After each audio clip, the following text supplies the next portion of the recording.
क्या करना है, पहले ए और बी को निकालना, ठीक है, उसके बाद बी और सी को निकालना, उसके बाद ए और सी को निकालना। पता चला, पहले ए और बी को, उसके बाद बी और सी को, उसके बाद ए और सी को निकालना। तीनों बराबर होना चाहिए, अगर तीनों बराबर हो गया तो क्या है, सम दुरुस्त है, नहीं है तो नहीं लिखेंगे, बस इसका यही आंसर रहेगा।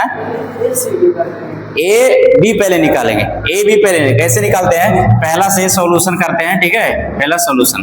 तो ए बी बराबर क्या लिखेंगे, रूट बाई जो फार्मूला रहता है वही क्या लिखेंगे, x1 माइनस x2 इसका स्क्वायर प्लस में y1 माइनस y2 इसका स्क्वायर। यहां तक क्लियर है।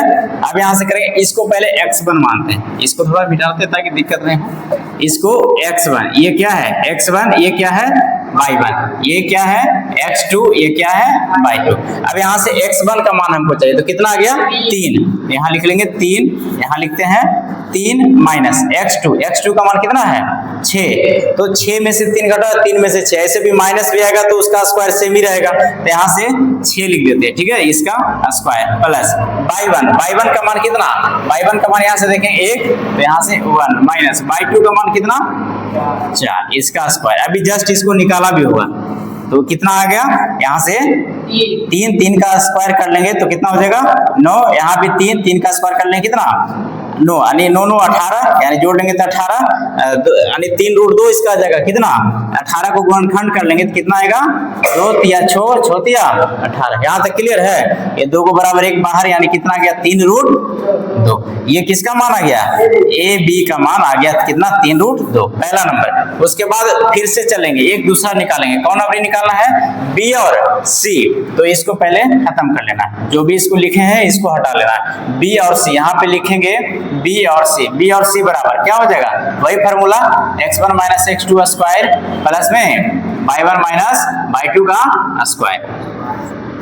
फिर से अब इसको देखना है, तो इसको क्या करेंगे x1, इसको क्या y1, यहाँ से x2, यहाँ से y2, फिर से मान रख लेंगे तो कितना हो जाएगा 6 माइनस 8, यानी 6 माइनस 8 इसका स्क्वायर प्लस में y1 का मान कितना 4 माइनस 6, यही ना होगा, यानी 4 माइनस 6 इसका स्क्वायर। अब यहाँ से देख लेना, 6 में से 8 गया, कितना बचेगा -2 का स्क्वायर प्लस यहाँ पे -2 का स्क्वायर, तो यहाँ कितना 4 प्लस 4 कितना हो जाएगा 8, जिसको बोल सकते हैं कितना 2 रूट 2। ये किसका मान आ गया बी और सी का मान कितना 2 रूट 2, यहाँ आया है 3 रूट 2, यहाँ आया है कितना 2 रूट 2। अब इसमें अच्छा, इसमें एक और रेशियो बच रहा है, और इसमें क्या देखना, देखो ये जो 6 माइनस 8 लिखा हुआ है तो कितना आ गया -2, इसका भी स्क्वायर करेंगे तो कितना होगा 4 होगा, अब प्लस की स्क्वायर करेंगे कितना होगा 4 ही होगा। तो इसको क्या करना है ना बच्चा, 8 में से 6 को घटा लेना है, ठीक है, जैसे पहले 6 को लिखे हैं तो पहले 8 को लिख लेंगे, 8 में से यानी इसको यानी इधर उधर लिख लेंगे। उसके बाद एक और बच रहा है कितना, किसका ए और सी, इसका भी वैसे ही लिखना है कितना √x1 माइनस x2 का square plus y1 minus y2 का स्क्वायर, इसको वैसे करना।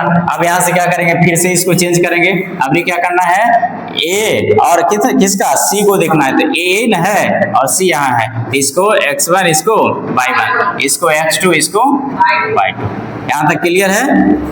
अब फिर से देखेंगे, x1 में से x2 को घटाना है तो 3 में से 4 को घटाएंगे, 3 में से 4 को घटाएंगे कितना होगा, यानी 3 माइनस कितना 8 है जी, 3 में से 8 को घटाना है प्लस में y1 का मान यहाँ से देख लें कितना है 1, तो 1 में से कितना घटाना है 6 को घटाना है, ठीक है।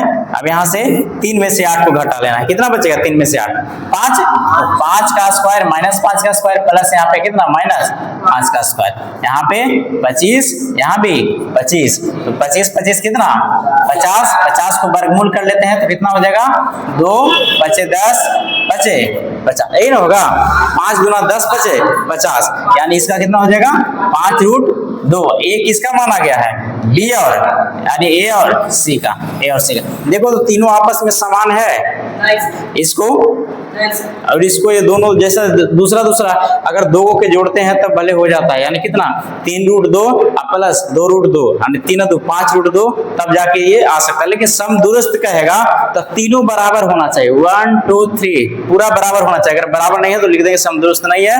अगर ऐसे समद्विबाहु समकोण ऐसे कहेगा तब तो ये